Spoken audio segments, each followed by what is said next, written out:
Good morning and welcome to Redeemer Lutheran Church. I'm Pastor Gary Lodeholt. Maybe you remember the movie Amadeus. It was about two musicians in Vienna, one Mozart and the other Antonio Salieri, who was the court musician to the King of Austria. The story takes us deep into the life of a man destroyed by envy. Mozart was a teenage musical genius, blessed with talents which set him apart from all his contemporaries.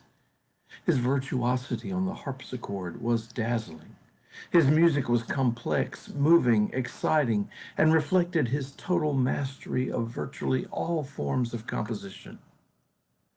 It was clear that God had endowed him with extraordinary gifts. Nevertheless, Mozart was immature, vulgar, and obscene. Salieri, on the other hand, had dedicated himself to serving God, vowing to write music that would glorify the Heavenly Father. From his youth, he had dreamed of composing music that would lift the hearts of the people heavenward. Salieri was committed to serving God and asked only that God might permit him to create the kind of music that would reflect God's glory.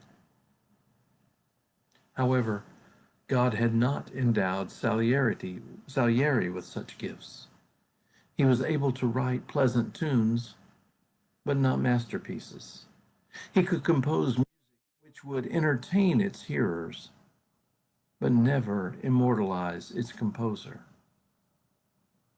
Despite his immense popularity, Salieri knew that he was a mediocre talent and that his uninspired work would soon be forgotten. But because he envied Mozart's gifts, he became obsessed with plotting Mozart's destruction. In the end, Mozart died and Salieri became insane. In the last scene, Salieri curses God for denying him the kind of talent which was given to Mozart. Envy. The desire to have what another person has. As someone once defined it, the sin that keeps us from caring for the grass on our side of the fence. More than wanting to have the same kind of thing the other person has, envy seeks to strip another of something in order to possess it completely and solely. Envy is different from the other sins in this list of the 7 deadly sins. The others, pride, anger, sloth, greed, gluttony, and lust, all of them, along with envy, end up in self-destruction. But all the others, at least at first, provide some gratification. Envy alone does not. Envy never gratifies. Envy never satisfies. Envy just leads to more and more self-torment. And we don't have to look very far to see just how terrible envy can be.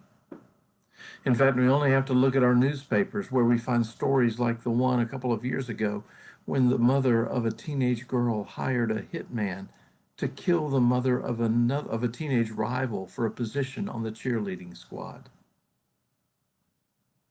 If the truth were to be known, most of us want to be envied. We want people to look up to us and respect us. And we look around so very carefully to see the things that others have so that we can keep one step better, so that we can be sure of our status in others' eyes. That's how the game begins, and it never ends. So what do we do about envy? Well, the answer seems to be in 2 parts. First, count our blessings. Stop playing the game for a minute. Stop taking stock of what others have. And for a moment, take a look at all that God has blessed you with. We may not have all that we want, but we have all that we need. We may not have everything in the world, but we are richly blessed. We may not have everything everybody who is somebody has, But when we stop and ponder, the things we have do have value and meaning. Things like family and love and warmth and care and hope and faith and grace and joy.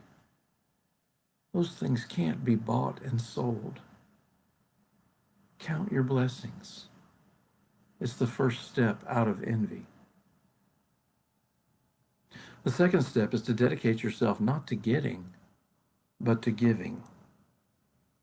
One of my favorite quotes is from Mother Teresa, who was asked to what she credited the success of her ministry in the streets of Calcutta, helping the poorest of the poor. Her response was, "Oh, I don't know. I don't remember Jesus ever saying much about success, just things about sacrifice and serving." I think if our focus is on what we can do for others in God's name, then envy will have no place in our lives. Envy is terrible and tragic and destructive. Instead, be thankful and give of yourself to others. Turn away from envy and turn toward God. Thanks for watching, and remember to let this day belong to God.